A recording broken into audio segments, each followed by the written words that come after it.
Nervous system. Nervous system is the system that we're going to study for the rest of the semester in chapters 12, 13, 14.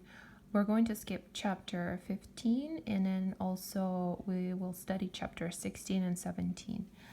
The nervous system is a system responsible for our perception of the world, our behavior, memories.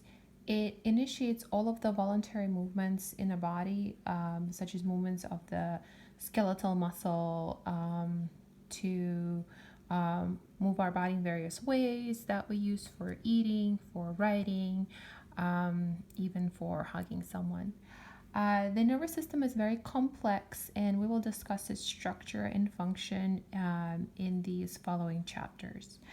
The study that deals with the functioning of the nervous system and its disorders is referred to as neurology, and a neurologist is a physician, so it's a doctor who diagnoses and treats disorders of the nervous system. So we're going to start with the nervous system anatomy. And here we have a picture of the nervous system. The nervous system is indicated in yellow. So it is projected onto the surface of the body because it's actually deep inside the body, and this is its location. So a lot of the nervous system is inside of our skull, inside of our head.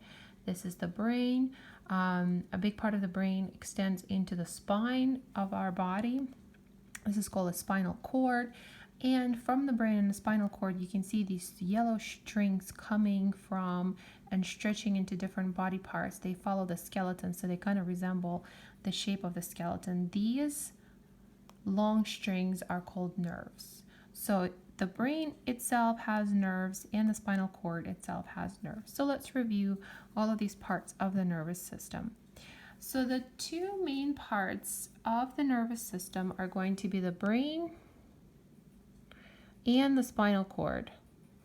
This is the brain, this is the spinal cord.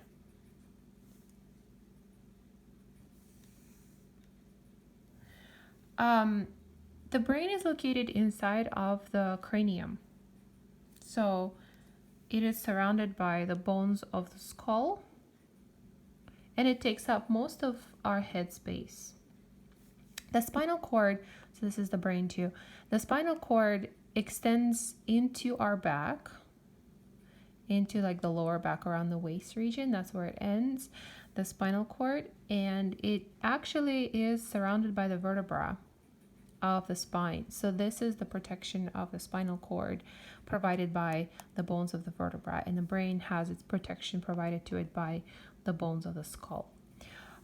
Both brain and the spinal cord belong to the branch of the nervous system called central nervous system, acronym CNS. And that is because of the brain and spinal cord function that is central to the nervous system, but also because of the location of the spinal cord and the brain. If you look at the body, the midline is right here, and the brain and the spinal cord are both located close around the midline in the center of the body. And when we talk about the nerves belong to a branch of the nervous system called peripheral nervous system, or PNS. And the peripheral nervous system is located outside of the central nervous system, so on the periphery of the central nervous system. So the nerves are called the peripheral nervous system. And there's lots of nerves in the body. We will study all of them later, but they are divided into two categories. They can be divided into cranial nerves and spinal nerves. What does it mean by cranial nerves? Cranial nerves are all of the nerves that extend from the brain directly and go into the body parts, primarily the face. So they could go to the eyes, the mouth, the nose, the skin or muscle of the face, some of the neck structures too, and some of the internal organs. So cranial nerves are the nerves that extend from the brain and to the body parts. And that's how the brain can communicate with those body parts, through these cranial nerves directly. and brain can either send commands to body parts. For example, it can control our tongue movements for speech, or it can also receive information by these cranial nerves from body parts. For example, the sensations of taste that are detected on the tongue can be sent back to the brain for analysis, so that way we can decide what the taste that we're tasting. And then spinal nerves, they are the nerves that extend from the spinal cord to the body parts. And those nerves are generally very long. Some of them can be short, but the nerves can go all the way to the fingertips, or all the way, not shown in this picture, but all the way to our toes. So these nerves can be very long. The spinal nerves allow the spinal cord to communicate with the body parts the same way as the brain. So the spinal cord can actually receive information from the brain, receive commands from the brain, and then send it to the body parts for control of those body parts. For example, the movement of our fingers will be controlled by the brain, but through the spinal cord, through the spinal nerves. And then sensations from our fingers we will receive, like we touch something, we feel it, and it's going to travel by these spinal nerves to the spinal cord and then to the brain for the perception, for the analysis of that sensation. So the way the information travels from the brain or the spinal cord to body parts and back is called a neural pathway. So for example, here we have a neural pathway. Actually, we have two neural pathways here. For example, this is a neural pathway. It's called the neural pathway of sensation. So there's going to be special pain receptors. They're called pain sensory receptors in our skin that will detect pain if we do something to our body that's harmful. For example, if we touch something hot, that's going to burn our finger, and that's going to activate the pain sensory receptor in our finger, shown here in the fingertip. That receptor is connected by the nerves to all the way to the brain, and that is how we feel the sensation of pain. Okay, I'm gonna move this over a little bit, and unfortunately, I don't have the capacity to zoom out in this view. So what this pathway is connected, connecting the sensory receptor in the skin by the nerves to the brain. So these nerves that connect the sensory receptors in our skin or other body parts, and those receptors don't have to be for pain. Those receptors can be for touch, they can be for vision, for smell, for taste. We have so many. We're going to study them in chapters 16 and 17. But all of the receptors that detect various sensations are called sensory receptors, and they are connected to the brain by the sensory nerves. And they can be connected to the spinal cord first or directly to the brain. So these are called sensory nerves, and they're called afferent nerves because they carry sensations in a direction towards the central nervous system from body parts. So this is the direction the impulse on the nerves will travel to the brain. Now, when we touch something hot, of course, we're going to move our hand away from that source of heat, from that source of pain.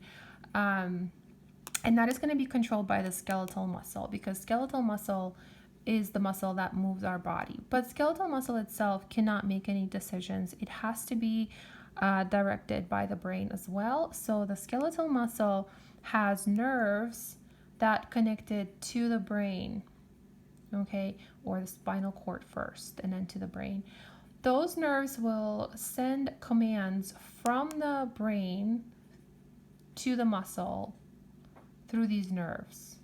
And that's when the muscle is going to create a movement. It's going to contract, and that's when we're going to move our hand away from the heat source. Now, these nerves carry impulses from the central nervous system to the body parts, and they control those body parts. These nerves are called motor nerves. So They're also known as efferent nerves, or this is an efferent neural pathway as opposed to afferent neural pathway, because the signals travel from the central nervous system to body parts here, as opposed to from body parts to the central nervous system by the afferent pathway. And now, whatever body part the brain is controlling, the brain is able to control muscles, it's able to control glands in the body. For example, the tear glands, the lacrimal glands that we use, that are in our eyes and are used for production of the tears. So when the brain controls those glands, we start to have lacrimation. That means tearing, like production of tears. So any body part that is controlled by the brain is called the effector, because it's going to create an effect in a body. That effect will be movement or crying or whatever that is, salivation, sweating. There could be so many different things that our bodies can do. So the body part, the organ or body part that produces an effect in response to the brain stimulus controlling it through motor nerves is called an effector. That's why these nerves are called efferent nerves. So easy to remember.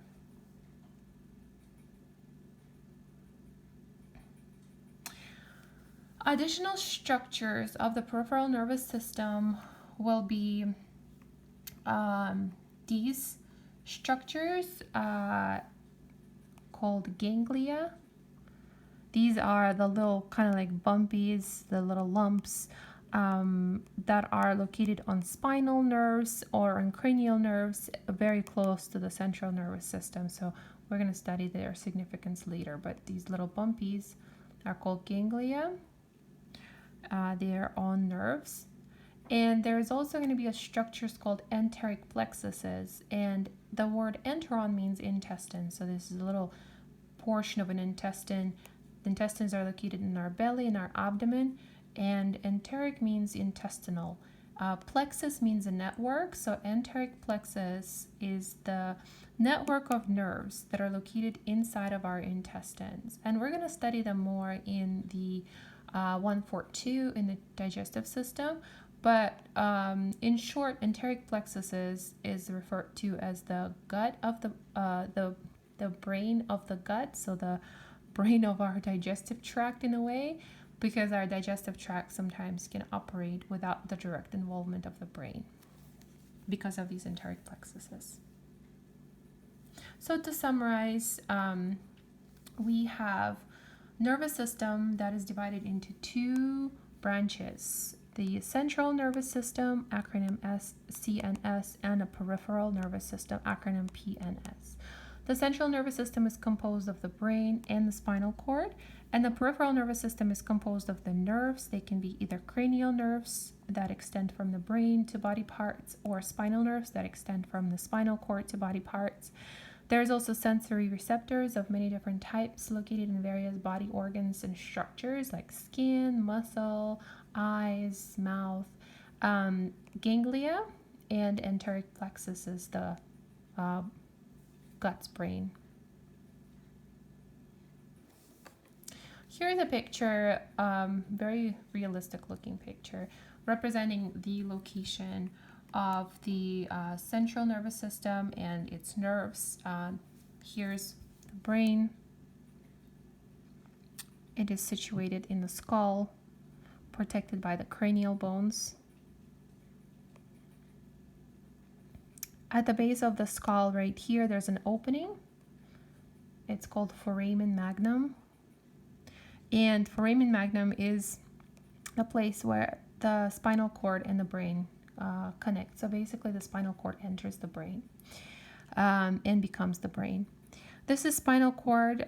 It's neck section. So you can see this is the neck because it is connected. It is marked by the cervical vertebra, the C2 here. I don't know where C1 is in this picture. C3, C4, C5, C6, C7. So this is the neck area.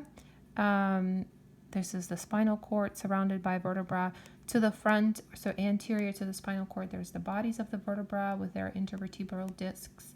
to the back, so posterior to the spinal cord, there's the spinous processes with ligaments, the white tissue. There's going to be neck muscle on top of that, so making the neck thicker, of course.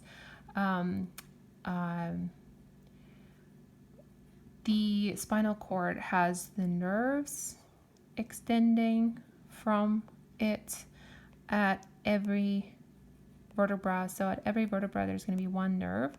And we're going to study that in chapter 13, but basically however many vertebra there are, that's how many spinal nerves we're going to have. Because in order for the spinal nerve to exit the spinal column, the vertebra, it has to exit in between these vertebra. So the location of the spinal cord inside of the vertebral column is called the vertebral canal. So the space inside where the spinal cord is located, and the space inside of the cranium where the brain is located is called the cranial cavity. Here's the nerves that exit the brain directly. These are called cranial nerves. They go to body parts inside of the face or outside of the face or to the neck.